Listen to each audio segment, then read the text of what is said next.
만나고 싶은 스님이나 제가자를 초대해 이야기를 들어보는 단박 인터뷰 순서입니다. 세계에서 가장 오래된 금속 활자본인 직지심경을 알기 쉽게 우리말로 풀어 쓴 해설서 도노의 길 직지심경을 펴낸 청주 해은사 주지 덕산 스님이 오늘의 주인공입니다. 덕산 스님은 대표적인 선승 청화 스님의 가르침에 따라 출가자와 제가자들에게 연불선을 알리는 데도 앞장서고 있습니다. 전경윤 보도국 교계문화부장이 덕산 스님을 만났습니다. 예, 스님 안녕하십니까? 반갑습니다. 예. 스님은 이제 청주에 있는 해은사, 네. 청주 해은사 주지신데 해은사는 어떤 사찰인지 먼저 좀 소개를 좀 해주시죠. 해은사 위치는 이제 청주 청원이 이제 통합을 하면서 이제 청주시로 편입이 됐습니다. 예. 그래서 위치는 아마 공군사관학교 후문 쪽에 산도 아니고 들도 아닌 그런 위치에 지금 사찰이 있죠. 자, 스님 하면은 세계에서 가장 오래된 금속 활자본이죠. 직지심경을 우리말로 쓴 해설서, 그러니까 도노의 길 직지심경을 펴내셨는데 이 책을 내게 된 계기가 있었습니까? 아무래도 청주 흥덕사지에서 금속 활자본으로 현존하는 가장 오래된 직지가 인쇄를 됐다고 이제 했고, 예. 그래서 청주시에서도 많은 예산을 들여서 홍보를 많이 했습니다. 예. 문화적인 부분에. 근데 내용이 이제 사실 전혀 홍보가 안 돼 있고 알려지도 않았고 해서 직지를 제가 이제 그 조계종 출판사에서 그 해석 부분, 이제 번역 부분이죠. 번역본을 보면서 이거 강의를 좀 해봐야 되겠다 해서 경내에서 한 2년을 통해서 상하관, 그건 이제 목판 인쇄본이죠. 한 2년 동안을 강의를 하고 또 청주 불교방송국에서 한 2년 또 가까이 또 강의를 하고 또 군부대에 가서 이제 간부들 상대로 또 직접 강의를 하고 그 다음에는 저 청주시의 시민들과 이제 불자들 상대로 다시 이제 강의를 시작을 했습니다. 2006년도에. 그래서 그 강의를 하면서 이 내용을 알려야 되겠다 해서 강의가 끝나면 바로 정리를 해가지고 책으로 내서 한 번은 제가 이제 청주 그 연합회 그 초팔 행사 때에 그거 한번 배포하려고 한 2,000부를 트럭에 싣고 나갔는데 그게 좀 어렵더라고요. 그래서 그때 당시에 이제 그 배포를 다 못 시키고 해석본을 제가 나간 부분들을 읽어보신 분들이 그래도 참 너무 쉽게 설명을 잘했다. 객스님들도 참 많이 가지고 갔습니다. 그래서 대부분의 스님들이 기존에 나와 있는 직지 해설본보다는 너무 쉽게 좀 강의를 잘 해놓은 것 같다. 그런 말씀들을 많이 들었습니다. 네. 예. 우리가 이제 일반적으로 직지심경 하면은 그 인쇄 문화의 어떤 발전과 함께한 그 인쇄 문화사에 중요한 영향을 끼친 걸로 알고 있는데 네. 스님께서는 이게 직지심경이 선불교의 교과서다 이렇게 표현하셨어요. 어떤 내용이 있길래 그렇게 보시나요? 그 서곡 백은선사가 중국의 그 서곡 선사를 그 찾아뵙고 사실은 인가를 받기 위해 가신 거라고 봐야 되겠습니다. 그래서 이제 필담을 통해서 서곡 스님으로부터 이제 인가를 받고 서곡 스님으로부터 이 직지심경을 받아서 나오신 거죠.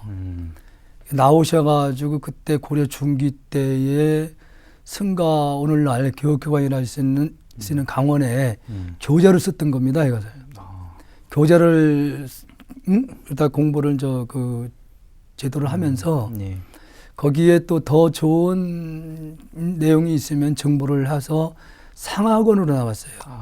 네, 그래서 그대 이 직지심체요절 내용으로 보게 되면은 군더더기 없습니다.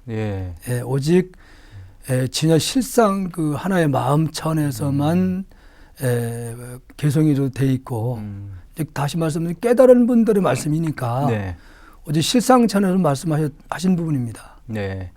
책이 상하권인데 학원에 보면은 그동안 이렇게 금기시되었다고 할 수 있는 그 선문답에 대한 해설이 있다고 들었습니다. 그 부분이 실은 이제 가나선 수행에서는 이제 의심을 하는 내용이잖아요. 네. 의심을 해야 된다 그러는데 이제 연불선 특히 이제 조사선 수행 차원에서는 믿는 것이지 의심을 하는 거 아니에요. 그러다 보면은 일반인들이 불교가 뭐 선문답은 무슨 동문서답이다 이런 말씀들을 많이 하시잖아요. 그래서 예를 든다면은 달마 스님이 서측에 오신 뜻이 무엇이냐 하는 부분에 대해서 답이 뜰 앞에 잣나무 이렇게 말씀했잖아요. 네. 이게 선 차원에서 보게 되면은 달마 스님이 서쪽에 온 적도 없고 또 간 적도 없는 겁니다. 근데 그 실상을 모르는 분들 입장에서는 서쪽에 오신 뜻은 무슨 뜻이 따로 있네 이렇게 묻게 되는 거죠. 그러니까 뜰 앞에 잣나무라 하니까 의심이 생기는 거죠. 그게 이제 가나선 차원에서 어떤 상대의 의심을 야기시키는 하나의 방편이고 연불선이나 조사선 차원에서 보게 되면은 그 실상을 믿는 것이 우선이기 때문에 달마 스님은 실은 온 경우도 없고 간 것도 없다 이기죠. 그래서 그런 부분에 왜 뜰 앞에 잣나무라고 하신 말씀에 대해 설명을 하는 거죠. 자, 스님께서는 그 현대 한국 불교의 대표적인 선승이시자 이 연불선을 주창하신 청화 스님과의 인연 속에 이 연불선 수행을 지금 계승해 오고 있다 이렇게 제가 들었습니다. 그렇지는 않습니다. 연불선을 하시는 어른 스님들도 많이 계시고 저는 한 일부분이죠. 예. 근데 연불선 수행하면은 어떤 장점이 있다 이렇게 생각하시는지요?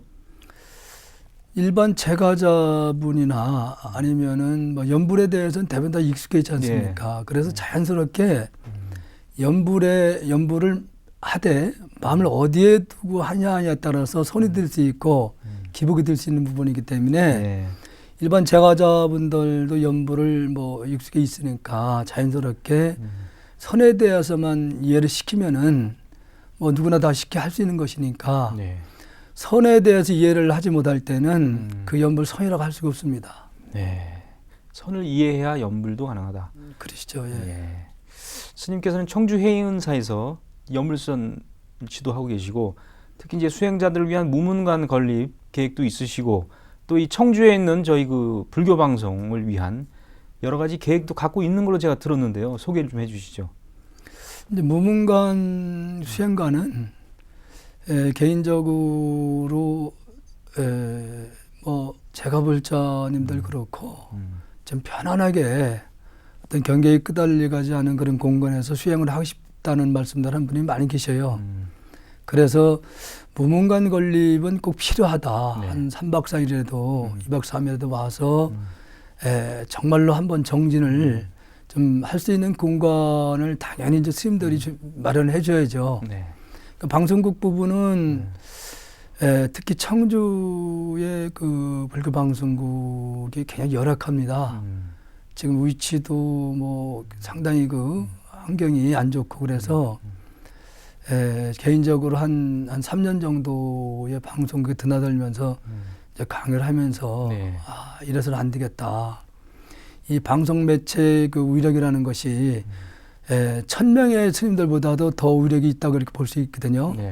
그래서 방송국 건립을 반드시 이제 이루어진다는 그런 원을 세웠습니다. 개인적으로는. 그래서 몇 년부터 참 이리저리 마음을 쓰고 해봤는데 참 쉽지는 않습니다. 그런데 작년에 한 그 노보살님께서 저에게 이제 그 시주를 해주셨어요. 그래서 제가 그러면은 방송국을 세울 수 있는 그런 부지를 한번 마련해보자.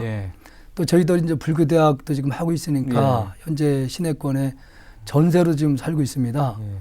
그래서 전세도 내년 이제 2월 말에 만료가 되니까 그래서 이제 저희들이 부지를 사놓게 되면은 혹시 뜻 있는 분들이 좀 방송 건립에 이제 동참을 좀 했으면 하는 바람이죠. 그래서 어제 청주시청 부근에 대도로변에 한 209평 정도를 계약을 하고 올라왔어요.